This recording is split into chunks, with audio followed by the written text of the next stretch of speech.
The lives of this year's American Spirit Medallion honorees embody the principle of service to community, to God, and to country. A child of New Orleans, it was no accident that Jacqueline Clarkson's life would be spent serving her community. My daddy created the New Orleans Recreation Department under Chet Morrison, one of a kind in America at the time, with arts and sports for children of all walks of life and all socioeconomic income. I grew up in City Hall, and I knew the kind of devotion that it would take to be a good councilwoman, so that's what brought me into the politics. Clarkson would go on to serve her community for over 2 decades in a variety of city and state offices, including as New Orleans City Councilwoman and as a member of the Louisiana House of Representatives. But it was her work in bringing the National World War II Museum to New Orleans that allowed her to combine her passion for history and her community. When I joined the Board of Trustees, it was just still a dream. I just wanted to do whatever I could do that would make it possible. And I ended up being able to go to Governor Foster with Dr. Mueller, Dr. Ambrose, Mr. Velker, and Mr. Bollinger to get the $7 million that it took to bring this museum from Washington to New Orleans, because I knew what this city had done to be a part of that. We built the Higgins boats here that led D-Day and won the war. The World War II Museum and its mission has meant to me that we can teach the younger generations of what this was all about, and why it was the war that changed the world, and why it did make us the greatest free nation on earth. Our younger people who are not a part of it need to know, because they need to grow up with this knowledge, and this museum is taking that to all of the generations to follow. Even after decades of tireless work, Clarkson still retains her passion for service. To all of you out there that think you'd like to serve your community, jump in.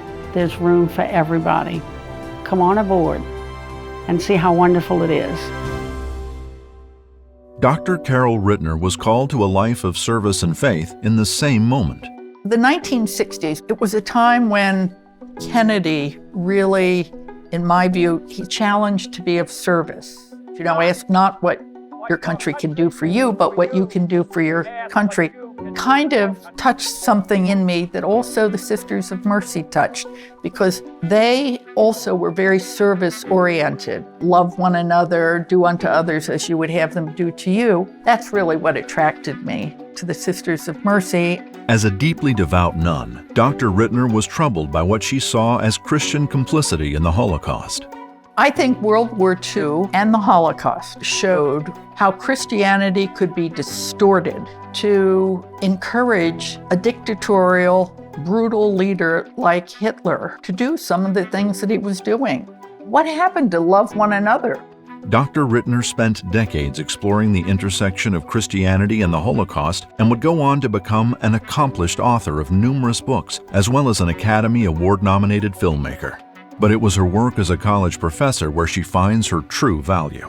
My main modest contribution is as a teacher. If there's anything that Elie Wiesel taught me, it was about the importance of questions. He says, you know, answers aim to settle things. Questions aim to unsettle things, to make people think. I love it when I can see that students are thinking. They don't have to think the way I think, but they're thinking. They're exploring. Dr. Charles Teamer, an Army veteran who served the New Orleans community for more than 50 years as a business, civic, and educational leader, developed a passion for learning at a young age.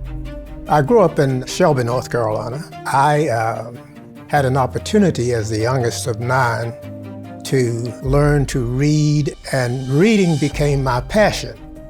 It just happened that the man who was the recruiting officer for Clark College recruited heavily out of North Carolina. So consequently, I received a scholarship. The 2 years Dr. Teamer spent in the military after college honing his administrative skills as clerk typist would pay off while working at a series of universities before landing at Dillard University, where he would spend the next 3 decades. New Orleans is an interesting city. Part of life is being in the right place at the right time.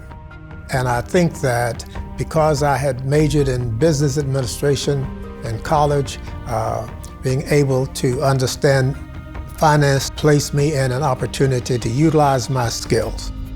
In 1993, Teamer co-founded the Dryads Savings Bank and served as chairman. In addition, he served as chairman of numerous organizations, including the New Orleans Chamber of Commerce, the United Way of Greater New Orleans, the Greater New Orleans Foundation, the Board of Commissioners of the Port of New Orleans, the World Trade Center, and the Urban League of New Orleans. Teamer also served as key advisor for the National World War II Museum's recent Fighting for the Right to Fight exhibit. It's never been an ambition of mine to look for awards. It's always been my ambition to do the best you can, all of the time that you can.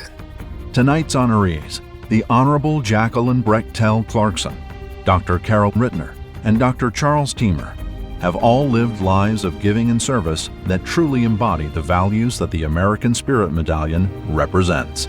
The American spirit is one that cannot be duplicated. It is a spirit that you acquire, a special kind of spirit, and that sometimes you are doing it for yourself, sometimes you're doing it for others, but it means that you want to do the best you can all of the time, wherever you can.